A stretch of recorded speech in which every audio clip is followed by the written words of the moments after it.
Assalamualaikum warahmatullahi wabarakatuh. Teman-teman mahasiswa, sekarang kita masuk pada materi terakhir yaitu pengawasan terhadap pemerintah daerah. Ya. Jadi pemerintah daerah itu bukan satu negara, ya. Dia itu hanya satuan pemerintahan yang dibentuk oleh pemerintah pusat. Oleh karena itu, maka jangan sampai ya pemerintah daerah itu bisa meluncur menjadi satu entitas sosial politik yang akhirnya lepas ya. Nah, oleh karena itu supaya tidak begitu maka diadakan namanya kontrol ya, bahasa kita pengawasan. Lalu bahasa-bahasa di buku-buku namanya kontrol. Kontrol itu pengendalian sebetulnya, bukan pengawasan ya. Kalau pengawasan itu inspeksi. Tapi oke, karena bahasa kita menggunakan pengawasan, ya udahlah kita ngomong pengawasan, tapi di sini saya katakan adalah kontrol, yaitu pengendalian. Bagaimana supaya daerah itu pertama tidak lepas, yang kedua itu patuh terhadap peraturan perundang-undangan. Nah, oleh karena itu pemerintah daerah itu diawasi pertama oleh pemerintah pusat. Ya, hanya kemarin sudah saya jelaskan bahwa di negara kita itu pemerintah pusat itu tidak punya tangan panjang lagi, ya, tidak punya pejabat yang memang diangkat oleh pemerintah pusat secara khusus untuk mengawasi pemerintah daerah day to day. Berbeda dengan di Perancis, berbeda dengan di Belanda. Ya. Kalau tadi kemarin saya jelaskan di Perancis ada prefek, ada prefet. Ya. Prefet itu adalah pejabat pusat yang diangkat oleh pemerintah pusat untuk mengawasi departemen, daerah otonom departemen. Dan prefet punya bawahan namanya sosprefet, yang dia diberi tugas untuk mengawasi komun, jelas kan? Nah, di kita siapa? Undang-undang mengatakan bahwa pemerintah pusat itu punya wakil pemerintah pusat yang ada di provinsi, yaitu gubernur.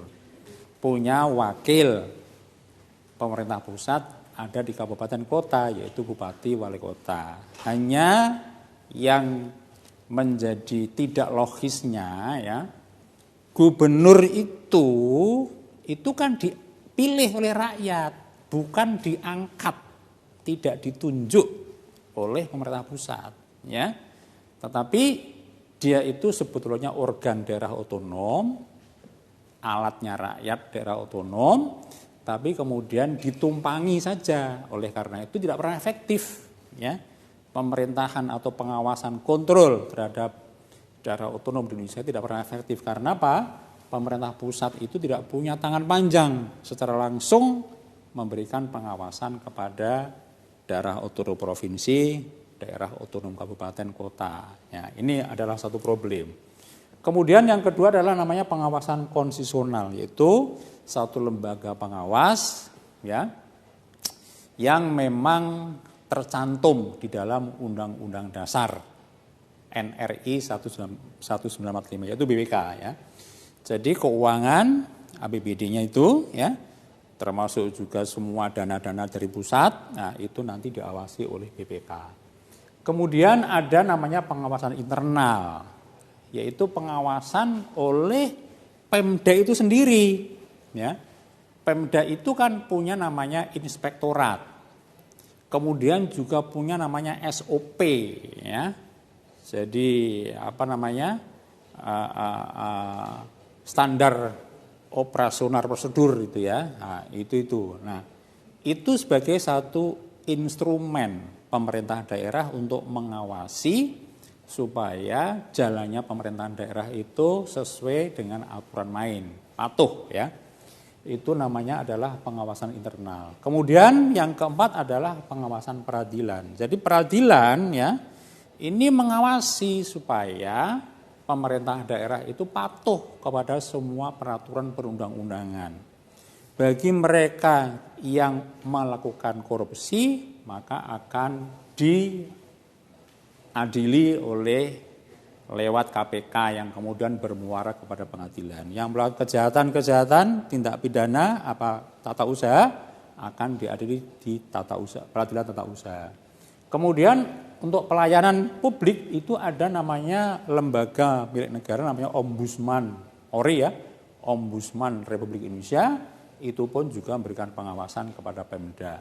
Dan yang terakhir adalah pengawasan masyarakat. Oh, masih kurang satu lagi ya, namanya adalah pengawasan politik, yaitu pengawasan oleh DPRD.